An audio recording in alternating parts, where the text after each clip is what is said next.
I was thinking. Uh-oh.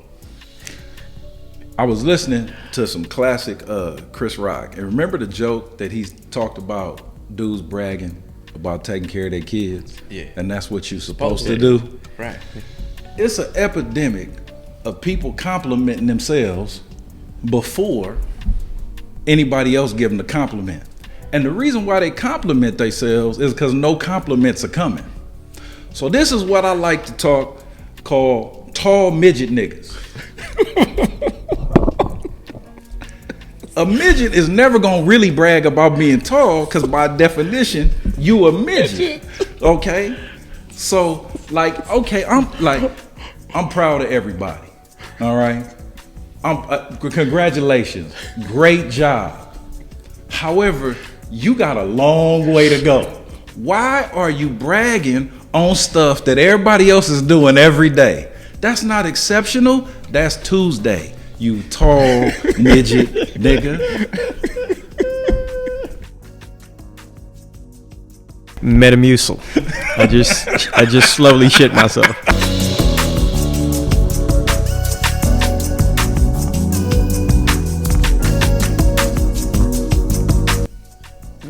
When was it ever constructive when trying to invigorate change in any space, even a sport? When is it ever constructive to start with a list of negative items? You start with what's functioning, and then you go with what needs to improve. So you start immediately with this paradigm of what absolutely isn't happening. You say, you're not doing this. You're not doing this. And the inverse, if you started a discussion like that in your relationship with a woman, you immediately came in talking about what she's not doing and her failures, that conversation would end very quickly. It's a wrap. Or you would be talking to yourself. It'd be the Charlie Brown teacher, womp, womp, womp. That's all she would be hearing. So when I hear and read articles like that, I don't believe that the author, goes back to what you're saying, is coming in with a genuine intent on creating a pathway to communication. See, it's different.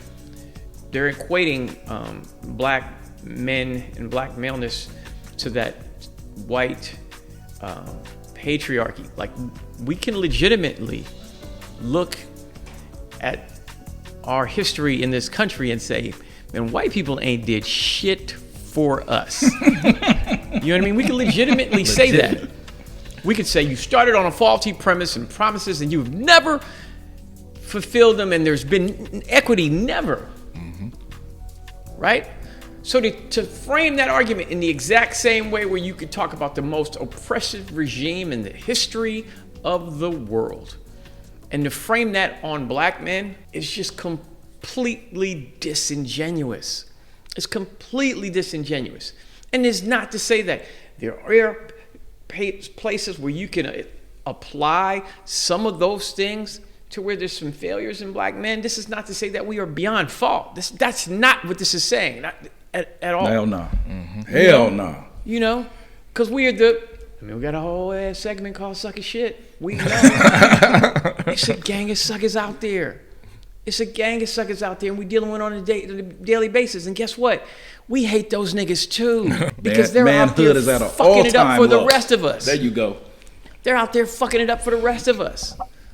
So here we are coming in with our genuine shit, and you can't even recognize it because you've been dealing, because your optics are fucked up. You don't have the ocular cavity to see it. And I'm giving you a pass because you've been dwelling in the kingdom of Suckah-dom, and I'm giving you that pass, and I'm saying I'm gonna give it a minute, and I'm gonna let my shit shine, and eventually you're gonna open them eyes up and see it. That's the kingdom of Suckah-dom. It's right up the street from Circus. Over there by Excalibur. Man. So let's look at it this way, a little concept. I believe that we have lost to some extent the concept of building. together as man and woman. You talk to many young ladies, college age. Well, what would you want? What's your man to make? Oh, I want him to make 80 grand. I want him to make 100 grand. At 21, 22, you're not gonna be making that kind of money, most people. We used to have a concept, you get together, you build, buy your house, have your family, and then you saw grandma and granddad, they look back after being together and they had the house and all the grandkids are there and they, oh, that's cool how they did it. But what we didn't learn the lesson was that started 40 years ago and they built that together. See, you want protection? Let's take this journey and you ride, okay? And we go through these steps together.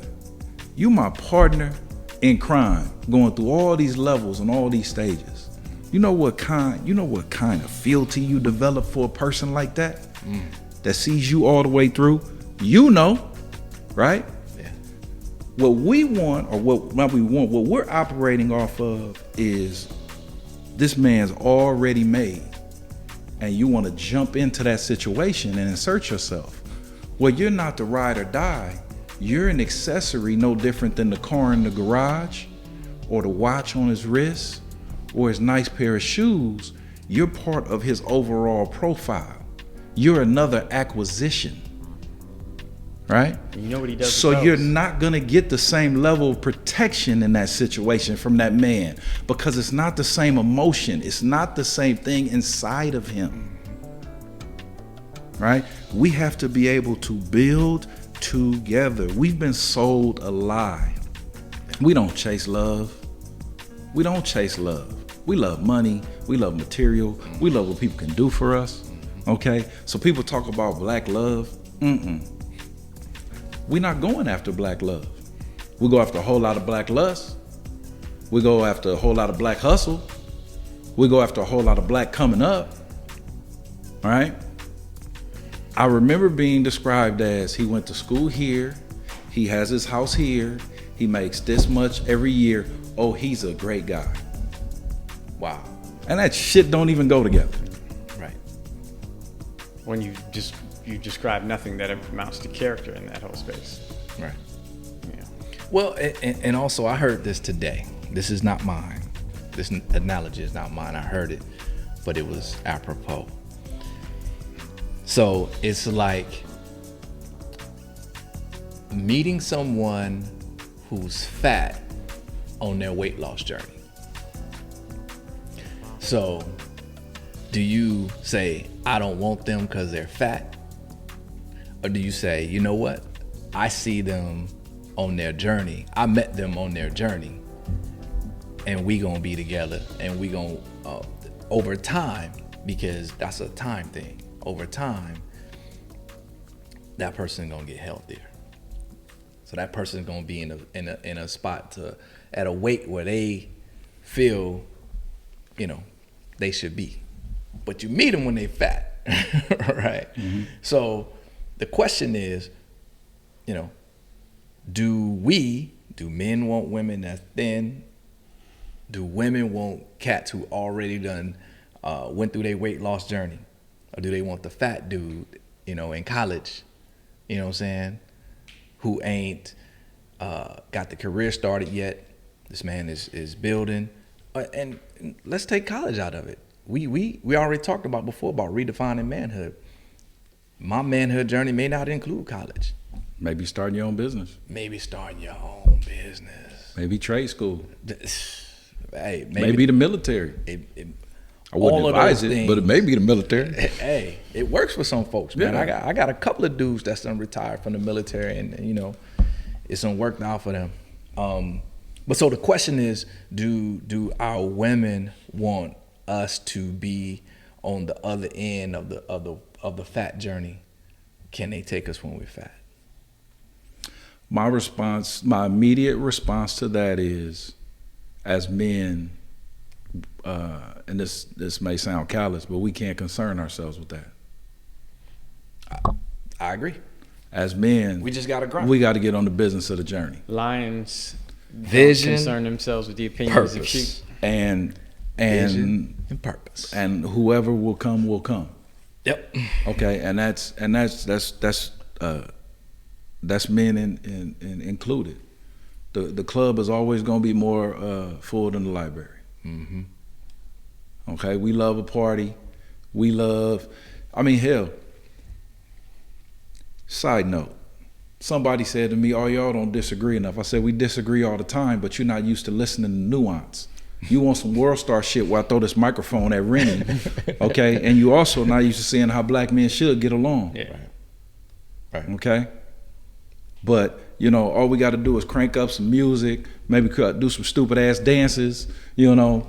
But no, we trying to have adult conversations. We keep it light. I joke, I play, but when we talking about a serious topic, it's a serious topic. I'm talking about our families, man, and the future of our relationships.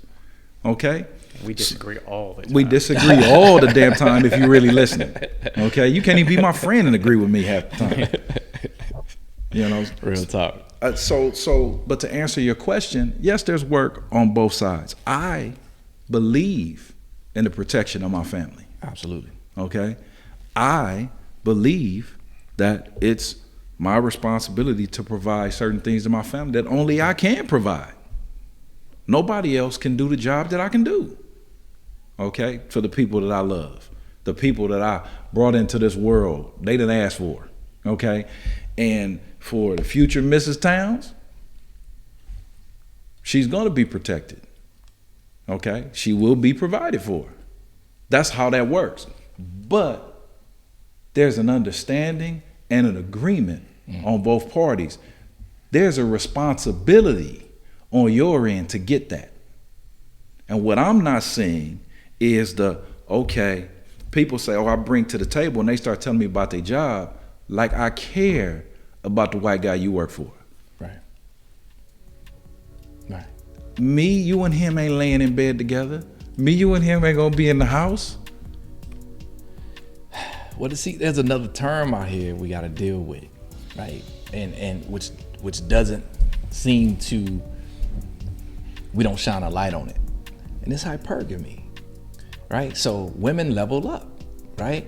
That dude they dated in college, you know, most of the ones that we know, and we know a couple of dudes who they met they women in college.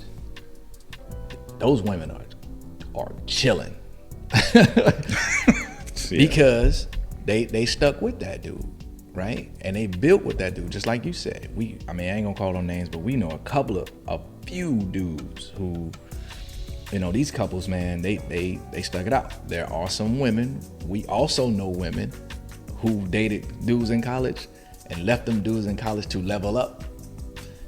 They not together, right? So who's that on? Decision making, judgment, choices. So when we talk about decision making, judgment, and choices, hey man, everybody got to be held accountable to their choices and their decisions. And oftentimes, we as black men get held accountable for everybody's choices. It ain't fair, but what do we say? It's not our problem. We ain't dealing with fairness. We just dealing with our responsibility right now, and that's cool. We'll take that shit. We'll take the slings and arrows, you know, for our communities, for our families, for the protection, for the provisions. Let's also recognize that there is a thing called a level up, and men didn't create it. Well, you know that because we'll talk to the chicken, the cashier at Popeyes. So that's another story. Well, you would before you went vegan. Especially if you get some wings out the deal. I'll let you Extra boy. fries, right? Give me that Cajun. Give me that Cajun. Extra ranch. None of this is 100%. Right. Okay. Two out of the 3 men that appear before you are divorced. Okay. Relationships, you know, you take chances. Damn, but all have been married. Yes, all have been married. Relationships, you take chances. But what would bring about the greatest chance of success is what we're talking about. And what will be better in terms of the effectiveness for mass numbers in a greater community. I can already hear people saying, well, that's not true for me. Okay, so my next question is, are you the exception or the rule? Okay, so what's the rule among us? Okay, you tell me about your life. What's the and I data say, point? what's 80%, 20%? Where do you fall? Well, I fall in the 20. Okay, I understand specific to your life, you have to handle certain things. But what's been working and not working for us as a people? There has to be a lot of redefining. One of the things that affects our relationships is our definition of success. There it is. Our definition of success is not something that's defined by us. Right. So how can we have a successful relationship? I joke about it all the time. I tell you, I said, like, you know, some people define that success by how many white people's names they could wear at one time. And they can't tell you, I got on my hat. It's got to be, I got on my insert French name here. And then on this, insert Italian name. Okay? You ain't left Florida. You ain't never been outside of Tallahassee. Can't even pronounce nothing. You can't even spell Tallahassee. Okay? Born and raised. Yeah, you got like, who wants to be a millionaire? You calling in on the helpline trying to get an L. You know, so you can spell Tallahassee, but you want to wear 27 people's names and you think that's success. No. Right. One of the most successful examples of relationship, my grandmother and grandfather, they couldn't tell you what a designer nothing was. Okay? But 8 kids, okay, grandkids, went through everything, came out of the segregated South, out here to California, and built a family. Generations later, okay, we have successful folks in my family, got a couple millionaires in my family, PhDs, college degrees, businesses, whatever you want. And, you know, we got some thugs too. Got a couple 5 to 10s. 80-20, man. Yeah, we got a balance. But success. Yeah. Right. Okay? And that's what I'm saying. And who would judge them by material? Right. Look at the fruit of the tree. Ugh. But what are we chasing? We're not chasing the fruit of the tree. And who's defining that? Exactly. We don't get to define that. Yeah. Come on, man. And we've got to create a metric. You know, and Speak on it.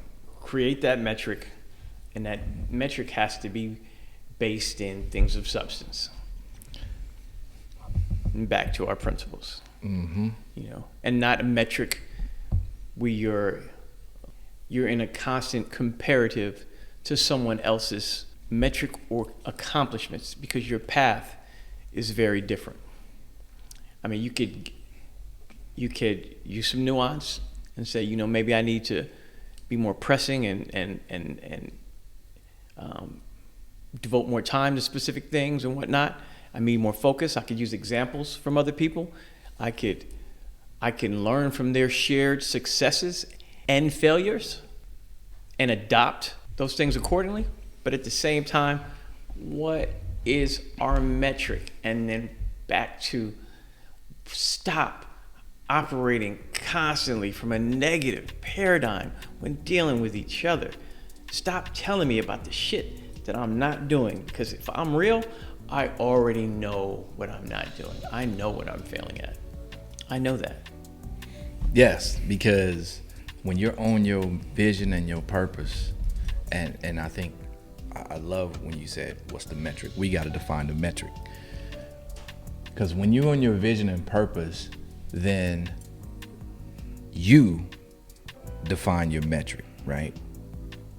So if I am looking to contribute and add value not only to myself but to my family and to my great grandkids, then I'm doing things that put me in a position to where my great grandkids benefit. So therefore, you know, just an example. This ain't the thing, but just an example that, you know, Em and I put together a life insurance policy, right? So don't be trying to set her up, you know. It's both of us, so it's, you know. No come up. No come up. But if something happened to us, then, you know, our kids get tax-free money, right? A place to build from, the place where they could say, I got a place to live, and, you know, that's one thing I don't have to worry about. You know, now I can be on my purpose and my vision, right? and so from there, then that sets up their kids do the same, set up that same thing. And so there's a practice that my mother never knew about. My father, I'm still talking to my father about the insurance game.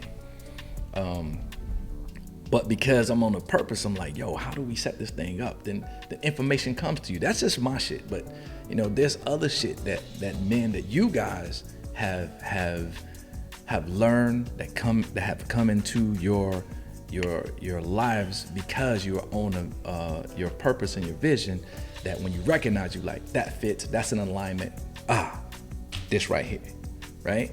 And so that creates the metric. So who's got to come up with the metric? Who redefines it? Shit, we do. Now that was high level.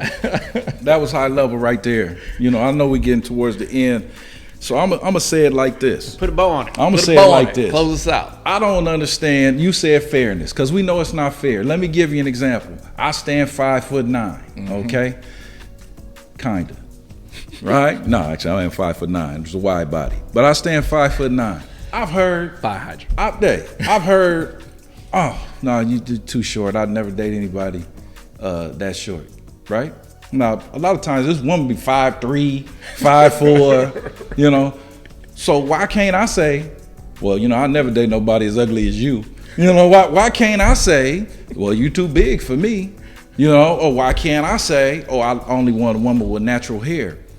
So if it's not offensive, right, for you to comment on my height and say, well, that's my standard, why is my standard offensive to you if we were concerned about balance and fairness? Because we're not. We're concerned about getting our way and what we want, and also while doing the least amount of work to get it. And in the next one, we'll be talking about the concept of settling. Oh, we will be talking. Write that down before I forget to settle. Why you never heard talking about men like we had to settle. We'll unpack that. Yeah, we'll get there.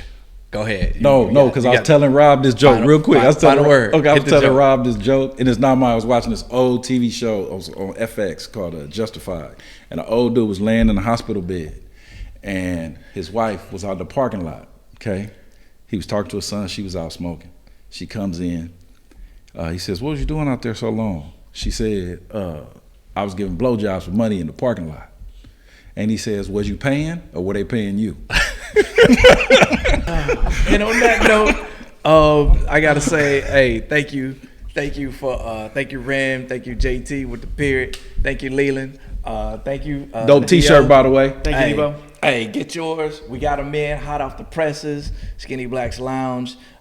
Big ups to Eric Dixon, E Dix. Big up to my man, Infinite Reflections on the music, man. We got some new music. If y'all ain't peeped that out. My man Dio on the boards. Check him out on his IG. Everybody's information will be up. Big up to Tally and Twine. Thanks for the watch. Newt Mall, the whole thing, man. Hey, the list is getting long, but there it is. So tune in next time. Peace.